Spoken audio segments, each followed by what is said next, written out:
Hello student, कैसे हैं आप। मैं हूं Komal Shekhawat and welcoming you to my YouTube channel. तो आज हम पढ़ेंगे एटॉमिक मॉडल्स। जैसा कि आपको पता है, हमने प्रीवियस वीडियोस में पढ़ा था कैसे हमने इलेक्ट्रॉन्स को आइडेंटिफाई किया कुछ एक्सपेरिमेंट्स करके, कैसे हमने उसकी वैल्यूज़ फाइंड आउट करी, हमने charge upon mass ratio find out किया, देन हमने प्रोटॉन इलेक्ट्रॉन की डिस्कवरी के बारे में पढ़ा। तो ओवरऑल हमने सब एटॉमिक पार्टिकल्स के बारे में स्टडी कर ली। तो आज हम पढ़ेंगे एटॉमिक मॉडल्स। तो डिफरेंट साइंटिस्ट ने अपने डिफरेंट एक्सपेरिमेंट्स करे, उनसे डिफरेंट एटॉमिक स्ट्रक्चर्स निकल के आए और हमें फाइनल जो एटॉमिक स्ट्रक्चर है वो पता लगा। फाइनल एटॉमिक स्ट्रक्चर क्या है कि भाई ये कोई एटम है, एटम के सेंटर में क्या होता है, न्यूक्लियस होता है।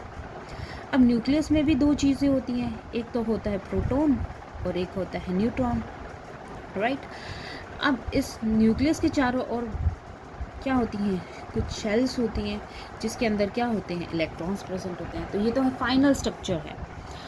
इससे पहले कई सारे एक्सपेरिमेंट हुए, उनकी लिमिटेशन फाइंड आउट हुई, फिर उनके अंदर कुछ करेक्शन हुआ, then we get this structure, final structure. So उसमें सबसे पहले एक्सपेरिमेंट करा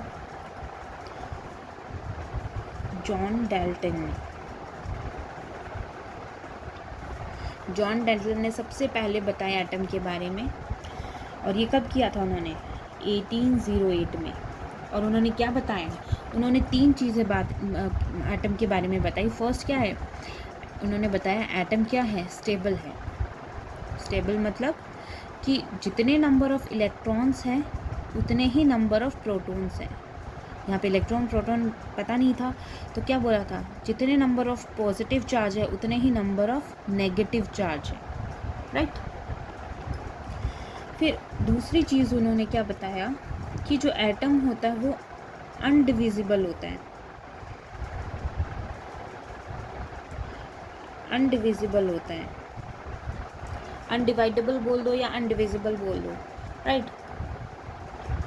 इसका मतलब क्या है कि हम उसको आगे और डिवाइड नहीं कर सकते, वो स्मॉलेस्ट यूनिट है, राइट। फिर उसके बाद में उन्होंने बताया कि एटम है वो अल्टीमेट पार्टिकल है।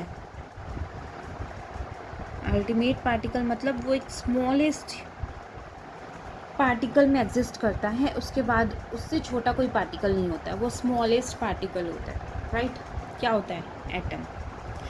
अब ये तीन स्टडी करी उन्होंने तीन चीज़ों के बारे में बताया, और इनको हमने क्या बोला, अब इनको क्या बोल सकते हैं, Dalton atomic postulate.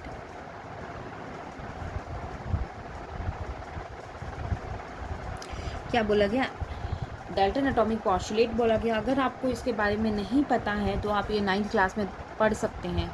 9th class में फुली एक्सप्लेन करे हुए हैं इसके पोस्टुलेट्स के बारे में, एटॉमिक के, डाल्टन एटॉमिक पोस्टुलेट्स के बारे में, राइट। फिर इसके बाद में जे थॉमसन ने स्टडी करी। जे थॉमसन ने पढ़ा, उन्होंने एक्सपेरिमेंट करा, और उसके मॉडल का नाम है जे थॉमसन मॉडल। और ये जब कब दिया था, ये दिया था 1898 के अंदर, ठीक है। उन्होंने क्या बताया, उन्होंने फर्स्ट चीज़ तो बताई कि जो एटम होता है वो क्या है, स्टेबल है। और उन्होंने एक स्ट्रक्चर बताई, एटम की स्ट्रक्चर बताई। तो उन्होंने क्या बताया कि ये कोई एटम है, और ये जो ब्लू कलर का ये क्या है, ये पॉजिटिवली चार्ज्ड है।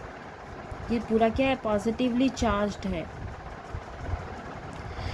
और यहाँ पे ये कुछ डॉट्स हैं,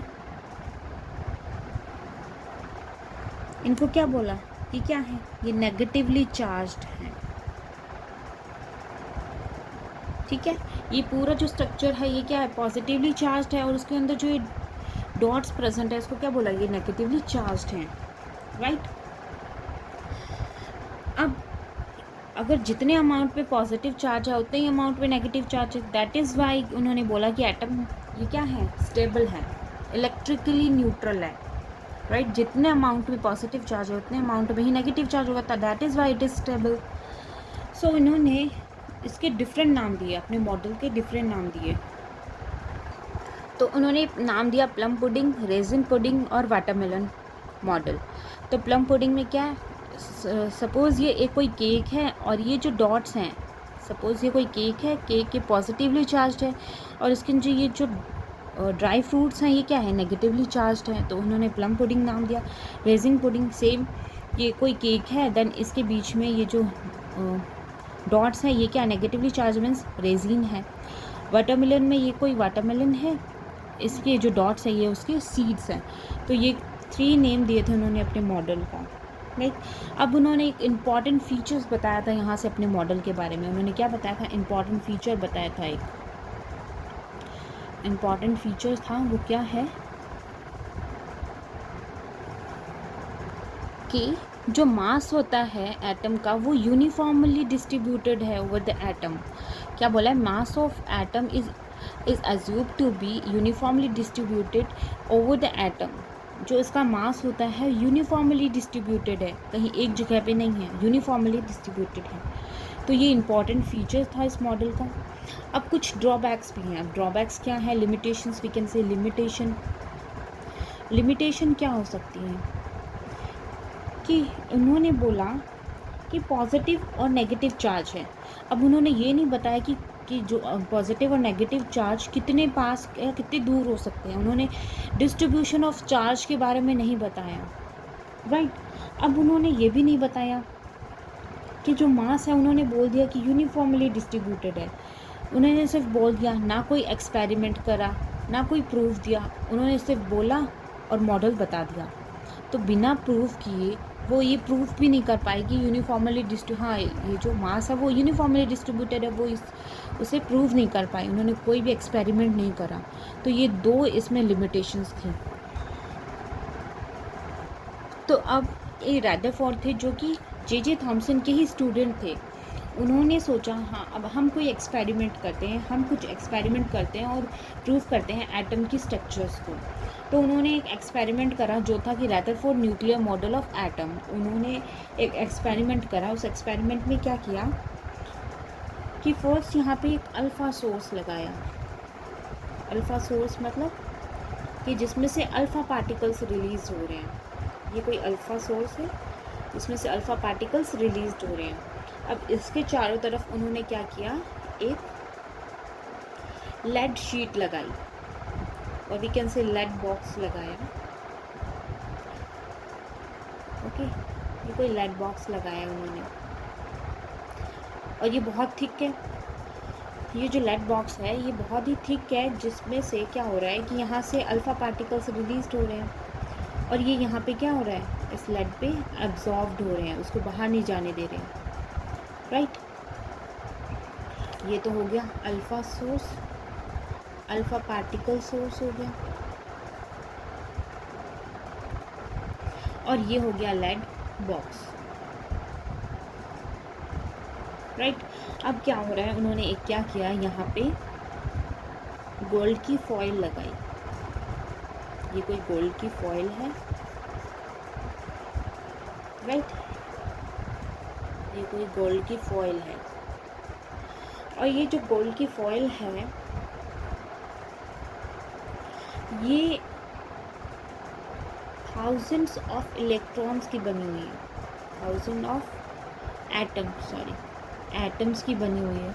इतनी पतली है कि हम उसे अपनी आई से नहीं देख सकते, हमें उसको अंडर द माइक्रोस्कोप ही देखना पड़ेगा, वो इतनी पतली है। ये कैसे है, ये एक मिएबल है। जो गोल्ड फॉइल है वो क्या है, मिएबल है। मिएबल मतलब when we convert a metal into sheets, और वो शीट इतनी पतली है कि we can't see by our eyes. फिर उसके बाद में उन्होंने क्या किया, यहाँ पे एक फोटोग्राफिक प्लेट लगाई, इसके चारों तरफ एक फोटोग्राफिक प्लेट लगाई,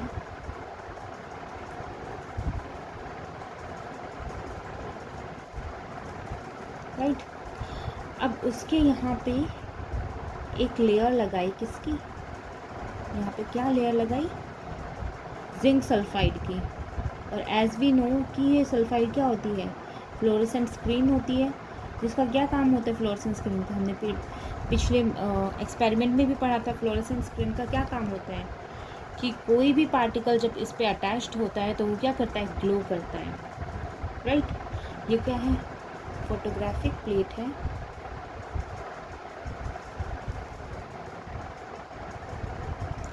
और ये क्या है, जिंक सल्फाइड की लेयर है, राइट। और we can say fluorescence screen. अब क्या हुआ कि जो पार्टिकल्स हैं यहाँ से रिलीज हो रहे हैं, वो हर डायरेक्शन में रिलीज हो रहे हैं, बट ये क्योंकि लेड बॉक्स लगा हुआ है तो यहाँ पे क्या हो रहे हैं, वो एब्जॉर्ब्ड हो रहे हैं। तो अब यहाँ से अल्फ़ा पार्टिकल्स रिलीज हुए, राइट। अब वो यहाँ से रिलीज होके जब गोल्ड फॉइल पे अटैच्ड हुए, यहाँ पे आए, तो यहाँ पे 3 चीज़ें देखी गई कि 90 to 92% जो रेज हैं वो स्ट्रेट निकली, यहाँ से डायरेक्ट आई और स्ट्रेट निकल गई, राइट। अब यहाँ पे कुछ रेज क्या हुई, एक स्मॉल एंगल पे डाइवर्ट हुई लाइक दिस वे, और कुछ क्या हुई, इससे टकराई और बाउंस बैक हो गई 180 डिग्री पे, यहाँ पे टकराई एंड बाउंस बैक हो गई। तो यहाँ पे हमें 3 कंडीशंस मिली। फर्स्ट कंडीशंस क्या थी, 3 कंडीशंस हमने ऑब्जर्व करी यहाँ पे। पहली क्या है कि अगर कोई भी पार्टिकल आया, यहाँ से अल्फ़ा रेज आई, वो क्या हुआ, स्ट्रेट निकल गई, स्ट्रेट मूव हो गई इन दिस वे, ठीक है।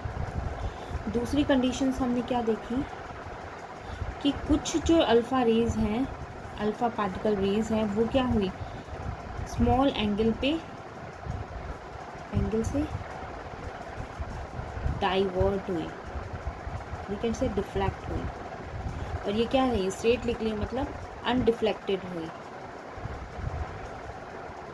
स्मॉल एंगल पे डिफ्लेक्ट हुई। अब थर्ड कंडीशंस क्या मिली कि कुछ रेज, और अगर हम बोलें कि ये है 90 to 90% रेज ऐसी हुई, और ये कुछ रेज हुई, और थर्ड में क्या था कि वो बाउंस बैक हो गई 180 डिग्री एंगल पे, वो बाउंस बैक हो गई,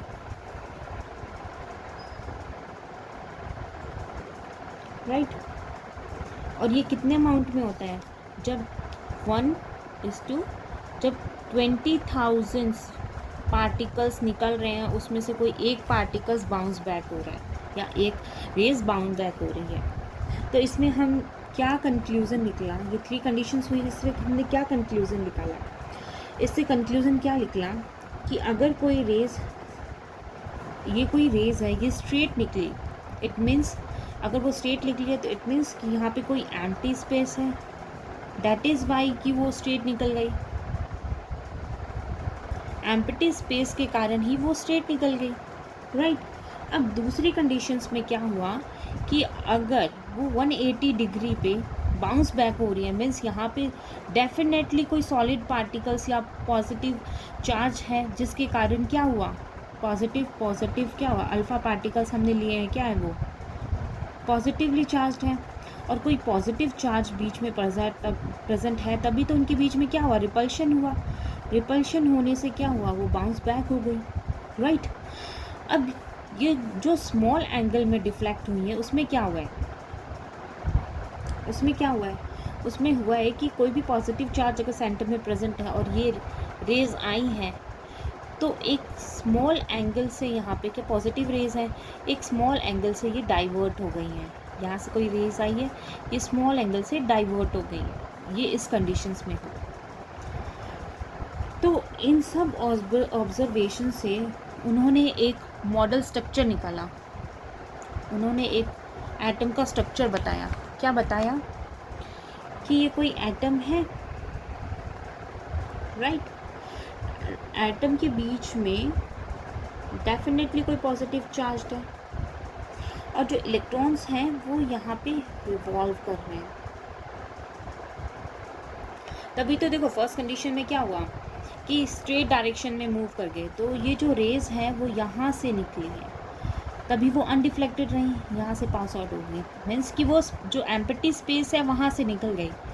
अब जो स्मॉल एंगल से डिफ्लेक्ट हुई है, उसमें क्या हुआ है कि वो रेज यहाँ पे आई हैं और एक स्मॉल एंगल से डिफ्लेक्ट हो गई हैं, आई हैं यहाँ पे और स्मॉल एंगल से डिफ्लेक्ट हो गई है ड्यू टू पॉजिटिव चार्ज। और यहाँ पे भी जो रेज है पॉजिटिवली चार्ज है, बिकॉज हमने अल्फ़ा रेज ली है। देन अब जो रेज़ आई हैं, जो ये थर्ड कंडीशन में ये जो रेज़ आई थी, ये बाउंस बैक क्यों हुई? कि डेफिनेटली यहाँ पे पॉजिटिव चार्ज है, तो उसके कारण ही ये क्या हुआ, बाउंस बैक हो गई। तो ये चीज़ें यहाँ पे हमने ऑब्जर्व करी।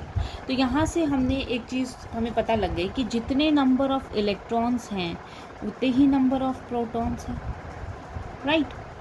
जितने नंबर ऑफ़ इलेक्ट्रॉन उतने ही नंबर ऑफ़ प्रोटॉन्स हैं।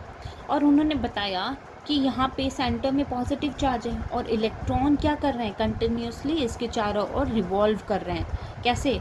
कि जैसे ये सन है सेंटर में, इसके चारों तरफ क्या करते हैं, प्लैनेट्स रिवॉल्व करते हैं।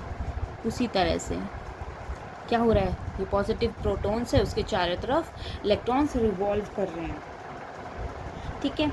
अब ये जो इलेक्ट्रॉन्स हैं, ये पॉजिटिव चार्ज है और ये इलेक्ट्रॉन्स हैं, ये इलेक्ट्रॉन्स हैं, इनके बीच में एक इलेक्ट्रोस्टैटिक फोर्स है जो इनको एक शेल्स में इनको मूव करने में हेल्प कर रहे हैं, कंटिन्यूसली मूव कर रहे हैं। और इनके बीच में इलेक्ट्रोस्टैटिक फोर्स है जो इनको एक बॉन्ड में बांधे हुए हैं। कोई बॉन्ड है जिससे कि होल्ड टुगेदर है, राइट। ये चीज़ें हमें यहाँ से पता लगी। अब इसकी भी कुछ लिमिटेशंस है। वो लिमिटेशन क्या है, इसकी भी कुछ लिमिटेशंस हैं। क्या है लिमिटेशन? ये है कि उन्होंने बोला कि यहाँ पे पॉजिटिव चार्ज है और इलेक्ट्रॉन्स कंटिन्यूसली इसके चारों ओर रिवॉल्व कर रहे हैं। अगर कोई चीज़ कंटिन्यूसली मूव कर रही है, कंटिन्यूसली चल रही है, तो उसमें से ज़रूर कोई इलेक्ट्रोमैग्नेटिक वेव्स निकल रही होंगी। जब इलेक्ट्रॉन्स कंटिन्यूसली मूव कर रहे हैं तो उनमें से डेफिनेटली इलेक्ट्रोस्टैटिक्स या इलेक्ट्रोमैग्नेटिक वेव्स निकल रही हैं। और अगर वो कंटिन्यूसली मूव कर रही है और इलेक्ट्रोमैग्नेटिक वेव्स निकल रही हैं, जैसे एग्जांपल हम ले लेते हैं, जैसे आप मॉर्निंग में उठे हो और आप फिर स्कूल जा, आपने कुछ भी नहीं खाया है, आप स्कूल गए, वहाँ पे पढ़ाई करी, आपकी एनर्जी डे टू डे कम होती जाएगी। फिर अगर आप एनर्जी नहीं लोगे तो एनर्जी आपकी कम होती जाएगी। और नाइट में क्या होगा, या तो आप एकदम स्लो हो जाओगे या सो जाओगे या फूड लोगे कि भाई मैं खाना खाऊंगा, बॉडी को नीड है। लाइकवाइज अगर इलेक्ट्रॉन कंटिन्यूसली मूव कर रहे हैं तो उनकी एनर्जी एक पर्टिकुलर टाइम पे क्या होगी, डिक्रीज़ होगी। देखिए जैसे कोई भी इलेक्ट्रॉन है, ये एटम है, एटम में पॉजिटिव चार्ज, अब ये इलेक्ट्रॉन्स रिवॉल्व कर रहे हैं, ठीक है। तो अब इलेक्ट्रॉन्स ऐसे मूव कर रहे हैं, अब कंटिन्यूसली मूव करेंगे तो उनकी एनर्जी डिक्रीज़ होगी, तो वो फिर ऐसे मूव करेंगे, फिर ऐसे मूव करेंगे, और एक ऐसा टाइम आएगा कि ये पॉजिटिव चार्ज में गिर जाएंगे। अगर इलेक्ट्रॉन पॉजिटिव चार्ज के साथ में मिल गए देन क्या होगा, ब्लास्ट होगा, वो एटम ही एग्जिस्ट नहीं करेगा। तो उनको ये एनर्जी कहाँ से मिल रही है, इलेक्ट्रॉन्स को कंटिन्यूसली मूव करने के लिए एनर्जी कहाँ से मिल रही है, ये एक्सप्लेन नहीं किया था रदरफोर्ड ने कि भाई ये अगर कंटिन्यूसली रिवॉल्व कर रहे हैं तो इनको वो एनर्जी कहाँ से मिल रही है। तो उन्होंने क्या एक्सप्लेन नहीं किया, फर्स्ट क्या है, तो उन्होंने बताया, he didn't explain the stability of atoms, तो उन्होंने एटम की स्टेबिलिटी को नहीं बताया।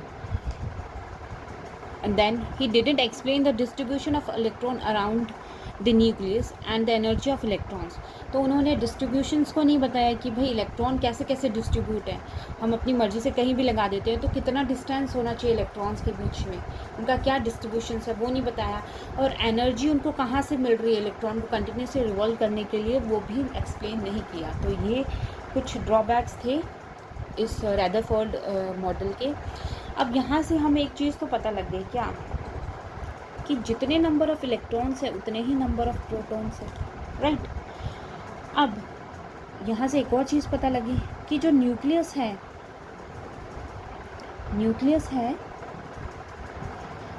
उसका जो मास है एटम का, वो क्या है, इज़ कंसंट्रेटेड।